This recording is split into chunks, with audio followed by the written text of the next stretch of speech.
आप सभी भाई बहनों का आज की आध्यात्मिक कक्षा में बहुत बहुत स्वागत है। आज की चर्चा का विषय है गीता का संदेश। इसी संदेश को आप शिक्षा भी समझ सकते हैं, परमात्मा का एक उपदेश भी समझ सकते हो, या आपके हमारे सभी भाई बहनों के लिए एक जीवन जीने के दिशा निर्देश भी समझ सकते हो। क्योंकि शास्त्रों में 84 लाख प्रकार की योनियां बताई गई, और ये जो ज्ञान की जितनी भी बातें हैं ये केवल और केवल हम सभी भाई बहनों के लिए है, यानी कि मनुष्यों के लिए। ये जो पशु पक्षी, कीड़े मकोड़े, कीट पतंगे, पेड़ पौधे आदि जो हम अन्य योनियों के जीवों को देखते हैं, परमात्मा ने या प्रकृति ने इन सभी भोग योनियों के जीवों को इतनी सद्बुद्धि ही दी है, या इतना ज्ञान तो दिया है कि उनका अपने जीवन का गुजर बसर हो जाता है, उनके जीवन की आवश्यकताओं की पूर्ति हो जाती है। क्योंकि शेष आध्यात्मिक ज्ञान की तो उन्हें कोई जरूरत ही नहीं समझी जाती। लेकिन मनुष्यों को तो, क्योंकि ये कर्म योनि है और साथ में साधना योनि भी। देखिए, भोग योनि तो है ही है, लेकिन अन्य योनियों से जो मनुष्य योनि का जो एक मूलभूत अंतर है वो कर्म योनि और साधना योनि के कारण है। लेकिन कलयुग में तो प्राय ऐसा देखा जा रहा है कि मनुष्य का अधिकांश जीवन सुबह से उठकर रात को सोते समय तक उसका भोगों में ही रुचि बनी रहती है। ज्ञान के प्रति उसकी कोई एक जिज्ञासा नहीं होती। देखिए, अभी तक हमने इस आध्यात्मिक ज्ञानात्मक चैनल में 500 वीडियो के आसपास प्रसारित की है, और सभी की सभी वीडियो प्रत्यक्ष रूप से या अप्रत्यक्ष रूप से गीता, वेद, पुराण, उपनिषद या शास्त्रों में जितने भी ग्रंथ हमारे सामने जो प्रस्तुत हैं, जो अनादिकाल से आपके हमारे जीवन को एक विधि विधान बताते हैं, जीवन जीने का एक संदेश देते हैं, उपदेश देते हैं, शिक्षा देते हैं, ताकि हम सभी भाई बहनों का एक जीवन में या हमारी आपकी जो एक दिनचर्या में एक सुधार हो। क्योंकि मनुष्य योनि तो कर्म योनि है, साधना योनि है, और अक्सर ऐसा समझा जाता है कि ज्ञान के अभाव में मनुष्य भ्रम की स्थिति में रहता है, अधूरा ज्ञान रहता है। तो अधूरे ज्ञान की स्थिति में अक्सर उससे पाप कर्म अधिक होने की संभावना बनी रहती है। क्योंकि यथार्थ ज्ञान के अभाव में एक साधारण मनुष्य को प्रकृति की कर्मफल व्यवस्था ही समझ में नहीं आती। मैं तो अक्सर इस बात को भी जोर देकर कहता हूँ कि सत्संग के अभाव में मनुष्य का जीवन कुसंग में ही बीतता है। देखिए, जब जब हम ज्ञान की स्थिति में रहते हैं, देखिए ज्ञान की स्थिति में रहना ही एक सत्संग है। एक साधारण मनुष्य सत्संग को थोड़ा अलग दृष्टिकोण से लेता है, और अक्सर मनुष्य सत्संग को एक वृद्धावस्था से जोड़ देता है। यानी कि वृद्धावस्था आने पर ही ये सत्संग करना एक जीवन का एक समय है, और शेष जीवन में वो इस सत्संग को महत्व ही नहीं देता। देखिए, हम अपने बच्चों को भी 2.5, 3, 4 साल के होते हैं तो शिक्षा के लिए भेजते हैं। किस लिए? ताकि उन्हें ज्ञान की प्राप्ति हो। फिर युवावस्था तक वो पढ़ते रहते हैं, फिर वो धन कमाने के लिए अपना एक व्यवसाय लगाते हैं या नौकरी की एक तलाश करते हैं। यानी ज्ञान हम सभी मनुष्यों के लिए एक बहुत ही आवश्यक चीज है, चाहे भौतिक ज्ञान हो चाहे आध्यात्मिक ज्ञान हो। वैसे तो हमारा जो ज्ञान से अभिप्राय आध्यात्मिक ज्ञान से ही होता है, कि भौतिक ज्ञान तो समय के साथ साथ बदलता रहता है। आज से 30-40 साल पहले कंप्यूटर का कुछ ज्ञान नहीं था, लेकिन आज कंप्यूटर के बिना आपकी हमारे जीवन की गति ही नहीं है। हमारी आपकी ये जो यूट्यूब की वीडियो बनती है ये भी उसके बिना संभव नहीं है। यानी ये भौतिक ज्ञान समय समय पे बदलता रहता है, लेकिन जो आध्यात्मिक ज्ञान है वो अनादिकाल से आज तक जो चल रहा है वो भविष्य में भी ऐसे ही चलेगा। यानी कि परमात्मा द्वारा कहो, ये जो गीता ज्ञान भी है, ये ज्ञान आज भी उतना ही प्रासंगिक है जितना वो 5000 वर्ष पूर्व जब भगवान श्री कृष्ण द्वारा अर्जुन को दिया गया था, तब भी उतना ही प्रासंगिक था। बल्कि गीता में तो ऐसे भी कथन आते हैं कि भगवान श्री कृष्ण ने यही ज्ञान अनादि काल पहले सूर्य देव को दिया था। यानी कि ये जो शास्त्रों में, चाहे गीता में ज्ञान हो, चाहे शास्त्रों का वेद शास्त्र पुराण उपनिषद, जितने भी शास्त्र हैं, सभी में केवल 3 ही तत्वों का ज्ञान होता है। भगवान, आत्मा, ये दोनों चेतन तत्व है, और एक माया यानी कि प्रकृति। प्रकृति का अभिप्राय शास्त्रों में केवल तमोगुण, रजोगुण और सतोगुण से ही लिया जाता है। और मेरी तो इस आध्यात्मिक ज्ञानात्मक चैनल में जितनी भी वीडियो बनती हैं, उसमें ये 3 गुणों की ही विशेष रूप से चर्चा होती है, क्योंकि यही प्रकृति है। और आपके हमारे जो स्थूल शरीर है, सूक्ष्म शरीर है या कारण शरीर है, वो भी इन 3 गुणों से ही संबंध रखते हैं। और 2 तत्व हैं, आत्मा और परमात्मा, ये दोनों चेतन तत्व हैं। यानी सभी शास्त्रों में केवल इन 3 तत्वों की ही चर्चा होती है, भगवान, आत्मा और प्रकृति। जबकि शास्त्रों में एक बात और कही गई है कि भगवान तो सर्वज्ञ है, यानी कि परमात्मा तो ज्ञान में परिपूर्ण है, उनको तो ज्ञान नहीं चाहिए। और दूसरी ओर आत्मा के लिए भी कहा जाता है कि आत्मा भले ही अल्पज्ञ है लेकिन ज्ञान स्वरूप है। यानी आत्मा का ज्ञान में रहना एक उसका स्वयं का गुण है, लेकिन आत्मा में आनंद गुण नहीं है। जबकि परमात्मा या भगवान में एक आनंद गुण है, और आनंद में ज्ञान बना रहता है, और ज्ञान सदा नित्य रहता है, और इसलिए आत्मा नित्य बनी रहती है। देखिए, सभी आत्माएं हैं, चाहे वो पेड़ पौधे की आत्मा है, चाहे कीट पतंगे की, चाहे पक्षी की, चाहे पशु की, और चाहे मनुष्य की। यानी जितनी भी आत्माएं हैं, शास्त्रों में इनकी स्थिति क्या है, ये चेतन है।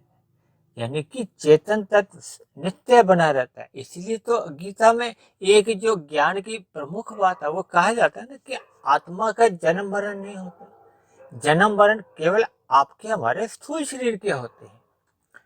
यानी आत्मा जन्म मरण से रहित है, इसीलिए आत्मा को चेतन तत्व कहा जाता है। ये चेतन तत्व रहने के कारण ही आपके हमारे जो स्थूल शरीर है, ये क्रियाशील रहते हैं। देखिए, माया है जड़, जड़ में अपने आप कभी भी कोई क्रिया नहीं होती। उदाहरण के लिए आपके हमारे घरों में कितने ही उपकरण हैं बिजली के, वो सभी भी जड़ ही है। चाहे वो मिक्सी है, गीजर है, माइक्रोवेव ओवन है, फ्रिज है, इनमें भी जब एक बिजली का प्रवाह आता है, यानी कि एक शक्ति का कह लो, या एक आत्मा से भी इसको आप संबोधित कर सकते हो। देखिए, विद्युत प्रवाह को आप आत्मा से भी जोड़ सकते हो। यानी जब तक आपके हमारे स्थूल शरीर में आत्मा विद्यमान रहती है, तो ये आपका हमारा जो स्थूल शरीर है, ये क्रियाशील दिखता है। जैसे ही आत्मा यहाँ से निकल जाती है, उस स्थिति विशेष को ही कहा जाता है कि अब ये स्थूल शरीर मर गया, यानी कि इसकी मृत्यु होगी, क्योंकि अब वो पुनः एक जड़ की स्थिति में रह जाता है। अब उस शरीर में किसी भी प्रकार की कोई गतिविधि, क्रियाशीलता नहीं दिखती, उसी को ही हम मृत्यु कह देते हैं। यानी कि आत्मा तत्व एक नित्य तत्व है, ये जन्म मरण से रहित है। ये गीता में जगह जगह इस बात का एक संदेश दिया जाता है, और इसी गीता के संदेश से ही एक साधारण मनुष्य को एक आत्मा का बोध होता है। जबकि शेष जो बातें हैं, देखिए गीता में तो बहुत ही विस्तार से एक ज्ञान दिया गया। वैसे तो गीता एक ये महाभारत का ही एक अंग माना जाता है, और अक्सर मनुष्य गीता को तो घर पे रख लेते हैं, एक महाभारत को घर पे रखने से भी भयभीत रहते हैं कि क्योंकि ये महाभारत एक युद्ध से संबंध रखता है। एक सामान्य मनुष्य किसी भी प्रकार का लड़ाई झगड़ा अपने घर में नहीं चाहता, लेकिन शास्त्र जितने भी लिखे गए हैं वो आपके हमारे एक शिक्षा के लिए लिखे गए हैं, ताकि जिन जिन परिस्थितियों द्वारा जो लड़ाई झगड़े होते हैं या जो जो कारण लड़ाई झगड़ों के बनते हैं उन कारणों से हमें बचना है। यानी कि हमें सभी प्रकार के ग्रंथ, चाहे वो महाभारत हो या किसी और प्रकार के भी ग्रंथ हो, वो सभी आपके हमारे एक जीवन को शिक्षा देते हैं, उपदेश देते हैं, ताकि हम उन परिस्थितियों से बचें जिसके कारण लड़ाई झगड़े होते हैं। क्योंकि भगवान श्री कृष्ण ने ये गीता का जो एक संदेश दिया है वो एक युद्ध स्थल पर ही दिया है। ये गीता का जो एक ज्ञान है ये हम सभी मनुष्यों को एक आदर्श जीवन जीने के लिए ही दिया गया है। यानी गीता में प्रकृति के जो 3 गुण हैं, तमोगुण, रजोगुण और सतोगुण की अलग अलग स्थितियों का वर्णन किया गया है। और इसी तरह आत्मा और परमात्मा का एक संबंध है, सजातीय संबंध है, क्योंकि दोनों चेतन तत्व है, उसके बारे में समझाया गया। और ये जो प्रकृति है ये तो है जड़, और इस जड़ में ही जो 23 तत्वों का एक विस्तार होता है वो परमात्मा की एक ब्रह्म शक्ति द्वारा किया जाता है। देखिए, तमोगुण, रजोगुण और सतोगुण, ये 3 गुण एक इकाई माने जाते हैं। इन गुणों का ही जो एक 23 तत्वों में विस्तार होता है, एक साधारण मनुष्य उसी को ही प्रकृति समझता है। यानी कि इन तत्वों का पूर्ण रूप से ज्ञान दिया गया। यानी एक साधारण मनुष्य को गीता में कर्म योग, ज्ञान योग और भक्ति योग, ये 3 प्रकार के योग का संदेश दिया गया। देखिए, योग का अभिप्राय होता है आत्मा और परमात्मा की जब सम्मुखता होती है उसी का नाम ही योग है। यानी कि चेतन तत्व की, परम चेतन तत्व के प्रति जब एक आकर्षण होता है, लगाव होता है, ये एक सजातीय संबंध है। इसको कोई भी सृष्टि की ताकत रोक नहीं सकती। ये जो आज आपकी हमारी जो परमात्मा से जो विमुखता बनी हुई है वो इस कारण बनी हुई है क्योंकि हमने प्रकृति की ओर सम्मुखता कर रखी है, और प्रकृति के भोगों को भोगते रहने से फिर उन जड़ पदार्थों का हमारी आत्मा के ऊपर आवरण चढ़ जाता है, जिससे हमारा ज्ञान रूपी प्रकाश आवृत हो जाता है। जब वो ज्ञान रूपी प्रकाश अधिक अनुपात में आवृत हो जाता है तो फिर परमात्मा से हमारी एक विमुखता हो जाती है। इसी तरह शास्त्रों में बताया गया है कि सुख की प्रवृत्ति रखना सभी आत्माओं का स्वभाव है, और दुख से निवृत्ति चाहना भी आत्मा का स्वभाव है। दूसरे अर्थों में चाहे वो पक्षी की आत्मा है, चाहे पशु की आत्मा है, चाहे वो मनुष्य की आत्मा है, दुख कोई भी आत्मा नहीं चाहती।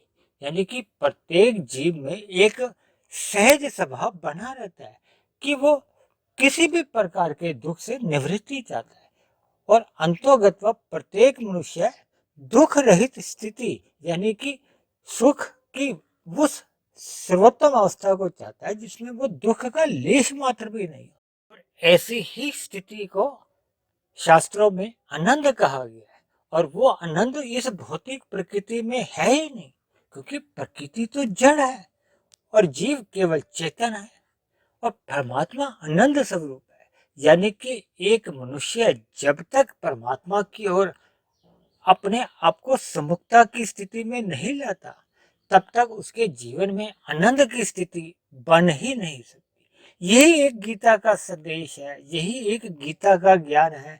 यह सभी शास्त्रों का एक वाक्य में यही एक ज्ञान है, क्योंकि आत्मा भी चेतन है और परमात्मा भी चेतन है, जबकि प्रकृति तो एक जड़ है, और प्रकृति का मतलब ही ये है तमोगुण, रजोगुण और सतोगुण। तमोगुण में मोह की स्थिति बनी रहती है, अज्ञानता की स्थिति बनी रहती है। रजोगुण में अल्पकालिक सुख है, जबकि परिणाम रूप में वहां दुख ही दुख है, जबकि सतोगुण में सुख की अधिक प्रतीति होती है। लेकिन क्योंकि प्रकृति का ही सतोगुण भी गुण है, इसलिए अंतोगत्वा प्रकृति के सतोगुण का भी हमें त्याग करना होता है।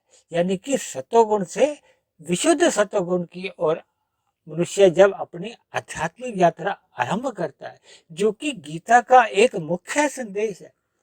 क्योंकि गीता में कर्म योग, ज्ञान योग और भक्ति योग कहा गया है। कर्म योग का अभिप्राय होता है निष्काम भाव से कर्म करना। निष्काम भाव से कर्म उसी स्थिति में हो पाते हैं ना, कि जब हमारा प्रकृति के ये जो 5 भोग्य विषय हैं, गंध, रस, रूप, स्पर्श और शब्द, इनसे मनुष्य का वैराग्य हो जाएगा। जब इनका वैराग्य होगा, तभी उस स्थिति में फिर मनुष्य निष्काम भाव से कर्म करता है। यानी कि फल की इच्छा न रखते हुए उन कर्मों को करता है। यानी अपने कर्तव्य समझ कर कह लो, या परमात्मा की आज्ञा अनुसार कह लो, या शास्त्रों के अनुसार अपने कर्तव्यों को निभाना ही एक कर्म योग है। यानी कि जब जब मनुष्य निष्काम भाव से या फल की इच्छा न रखते हुए अपने कर्तव्यों कर्मों को परमात्मा की आज्ञा समझकर करता है, तो ऐसे सभी कर्म भक्ति योग कहलाते हैं, कर्म योग बन जाते हैं, किसी भी नाम से इनको। यानी कि ये हमारे सभी कर्म हमें माया के बंधन से मुक्त करते हैं। माया के बंधन क्या है? ये आपका हमारा स्थूल शरीर, सूक्ष्म शरीर और कारण शरीर। देखिए, स्थूल शरीर की बार बार मृत्यु होती रहती है, क्योंकि 84 लाख प्रकार की योनियां हैं। और मनुष्य योनि में हम जितने भी कर्म करते हैं, तो प्रकृति की जो कर्म फल व्यवस्था है, उसके अनुसार फिर हम फल भोगते हैं। जब मनुष्य के कारण शरीर में संचित कर्मों का कर्माशय में पाप कर्म अधिक हो जाते हैं, पुण्य कर्म की न्यूनता रह जाती है, तो मनुष्य को नीचे की योनियों में जन्म मिलता है। और यदि पुण्य कर्मों की अधिकता है और पाप कर्मों की न्यूनता है, और मनुष्य योनि में मरते समय मनुष्य की स्वर्ग के सुखों को भोगने की भी इच्छा है, तो फिर मनुष्य को मरने के बाद ऊपर की योनियों की प्राप्ति होती है। और यदि उसकी ऊपर की योनियों में जाने की इच्छा नहीं है, भले ही योग्यता है, तो फिर ऐसे में मनुष्य को पुनः मनुष्य योनि की प्राप्ति मिलती है। ऐसे सभी मनुष्यों की एक आध्यात्मिक उन्नति करने की ही एक जिज्ञासा, इच्छा या परमात्मा के प्रति एक विशेष प्रीति बनी होती है। जबकि एक साधारण मनुष्य फल पाने के उद्देश्य से कर्म करता है, और फल पाने के उद्देश्य के पीछे उसका ये विषय भोग ही होते हैं। यानी कि 5 विषय भोग, गंध, रस, रूप, स्पर्श और शब्द। क्योंकि आपके हमारे जो स्थूल शरीर है, ये भी पृथ्वी, जल, अग्नि, वायु, आकाश के बने हैं। और इन्हीं 5 के जो एक सूक्ष्म भूत है या कारण रूप है, वो आपके हमारे भोग विषय है। यानी कि आपका हमारा जो एक स्थूल शरीर का निर्माण है या सृजन है, वो इन विषय भोगों के कारण ही हुआ है। इसलिए ये विषय भोगों के प्रति सभी मनुष्यों के एक स्थूल शरीर सहज ही आकर्षित रहते हैं। लेकिन क्योंकि मनुष्य योनि में सत्संग करने का एक अवसर है, तो जैसे जैसे मनुष्य ज्ञान की स्थिति में रहता है, तो तब वह मनुष्य अपने इन विषय भोगों पर सतोगुण की लगाम से नियंत्रण में करता है। क्योंकि देखिए, प्रकृति के 3 गुणों में तमोगुण से 10 गुना अच्छा रजोगुण बताया गया, रजोगुण से भी 10 गुना अच्छा सतोगुण कहा गया। और इसी तरह इस सूत्र को आगे बढ़ाते हुए मैंने सतोगुण से भी 10 गुना अच्छा विशुद्ध सतोगुण कहा है, जो कि परमात्मा के लिए कहा जाता है। मैंने तो अपने सभी वीडियो में अक्सर इस बात पे भी जोर देकर कहा कि तमोगुण को आप 1 मानो, रजोगुण को 10, सतोगुण को 100 और परमात्मा या विशुद्ध सतोगुण के लिए 1000, ताकि हम जैसे जैसे 100 से 1000 की एक आध्यात्मिक यात्रा आरंभ करते हैं, तो मनुष्य फिर रजोगुण के जो एक मर्यादा से अधिक जो भोग होते हैं, उनसे भी बच जाता है। और तमोगुण जो कि एक की स्थिति में रहता है, उससे तो फिर वो पूर्णतः ही उसका बचाव हो जाता है। क्योंकि मनुष्य पाप कर्म करता क्यों है? इन विषय भोगों के कारण। जब जब मनुष्य रजोगुण में एक गहरे तल पे लिप्त हो जाता है, व्यसनी बन जाता है, तब मनुष्य अन्य जीवों के साथ छल कपट, ठगी, हेरा फेरी, अन्याय जैसे कर्म करता है, यानी तमोगुण में गिर जाता है। और जब जब मनुष्य के तमोगुणी कर्म अधिक हो जाते हैं, रजोगुणी और सतोगुणी कर्म की न्यूनता रह जाती है, तो मनुष्य की फिर मरने के बाद नीचे की योनियों में जन्म होता है। यानी मनुष्य का ये जो जन्म मरण का जो एक बंधन है, वो कर्मों के आधार पर, जब कर्मों के साथ साथ जो हमारे आपके संस्कार बनते हैं, वो भी आपके हमारे कारण शरीर में रहते हैं। यानी कि कारण शरीर और सूक्ष्म शरीर ये सहज ही बने रहते हैं। केवल स्थूल शरीर की मृत्यु होती है, और स्थूल शरीर की मृत्यु के बाद सूक्ष्म शरीर, कारण शरीर, आत्मा और परमात्मा के साथ फिर नए एक स्थूल शरीर का निर्माण कर देते हैं, सृजन कर देते हैं, यानी कि एक नए स्थूल शरीर की प्राप्ति होती है। इस तरह मनुष्य का जन्म मरण का ये सिलसिला, जब बंधन सदा बना ही रहता है। हालांकि गीता में भगवान श्री कृष्ण ने इस जगत को या इस संसार को दुखालय नाम से संबोधित किया है। और मैं तो अक्सर अपनी चर्चाओं में इस बात पे भी जोर देता हूँ कि इस भौतिक प्रकृति में सुख तो घंटों के हिसाब से आते हैं, दिनों के हिसाब से आते हैं, जबकि दुख तो महीनों के हिसाब से आते हैं, सालों के हिसाब से रहते हैं। इसीलिए तो भगवान श्री कृष्ण ने इस जगत को दुखालय नाम से संबोधित किया। यानी कि यहाँ इस जगत में या इस प्रकृति में दुख बने ही रहते हैं। कहीं कहीं शास्त्रों में इस प्रकृति को अंधकार में ही भी कहा है, क्योंकि ये स्वभाव से ही अंधकार में ही है। क्योंकि प्रकृति स्वभाव से तो जड़ है, ये तो परमात्मा की ब्रह्म शक्ति द्वारा एक क्रियाशील की जाती है। इसका भी एक कार्यकाल होता है। देखिए, इस कार्यकाल में विभिन्न प्रकार के ये युगों का परिवर्तन होता है। सतयुग, त्रेता युग, द्वापर युग, और वर्तमान में ये कलयुग चल रहा है।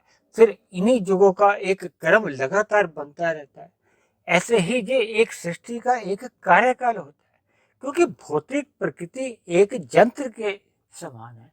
जैसे सभी यंत्रों के पीछे एक चेतन शक्ति होती है, यानी कि एक चालक होता है, और चालक सदा ही चेतन शक्ति कहा जाता है। इसी तरह ये भौतिक प्रकृति भी परमात्मा की एक चेतन शक्ति द्वारा क्रियाशील होती है, और अपने नियत काल तक ये क्रियाशील बनी रहती है।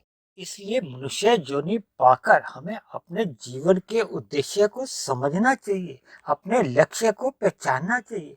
अर्थात ये गीता का ज्ञान हम सभी मनुष्यों के लिए, अर्थात हम अपनी चेतना शक्ति को परमात्मा की और जितने जितने अंश में सम्मुख करते जाएंगे, यही आपकी हमारी एक आध्यात्मिक उन्नति है। अन्यथा देखिए, मनुष्य सत्संग के अभाव में या ज्ञान के अभाव में अज्ञानता से घिर जाता है, और अज्ञानतावश वो प्रकृति के सुखों को ही अपना सुख मान लेता है। यानी अपने आप को आत्मा नहीं समझकर शरीर समझ बैठता है, और शरीर के ये जो 5 भोग्य विषय हैं, इन्हीं की ओर ही असत बना रहता है। यानी इन्हीं भोग्य विषयों की प्राप्ति के लिए सकाम भाव से कर्म करता है। और जब जब वो सकाम भाव से कर्म करता है, तो उसका ये जन्म मरण या 84 लाख योनियों में जन्म मरण कर्मों के आधार पर चलता रहता है। क्योंकि जब जब मनुष्य रजोगुण में रहता हुआ कर्म करता है, तब तक तो उसका पतन नहीं होता।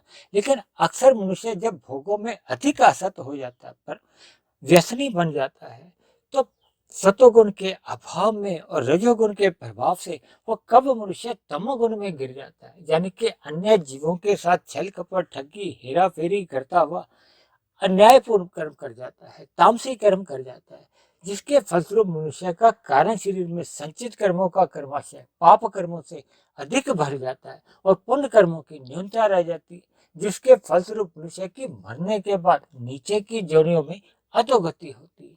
इसीलिए गीता में भगवान श्री कृष्ण ने कहा है कि अपनी बुद्धि को मुझ में, यानी कि हमारी बुद्धि परमात्मा में लगनी चाहिए। यानी सात्विक बुद्धि बनने पे ही फिर वो मन को जो 5 भोग्य विषयों की गलियों में आवारागर्दी करता है, उन भोग्य विषयों से मन को बुद्धि की लगाम से खींचना होता है।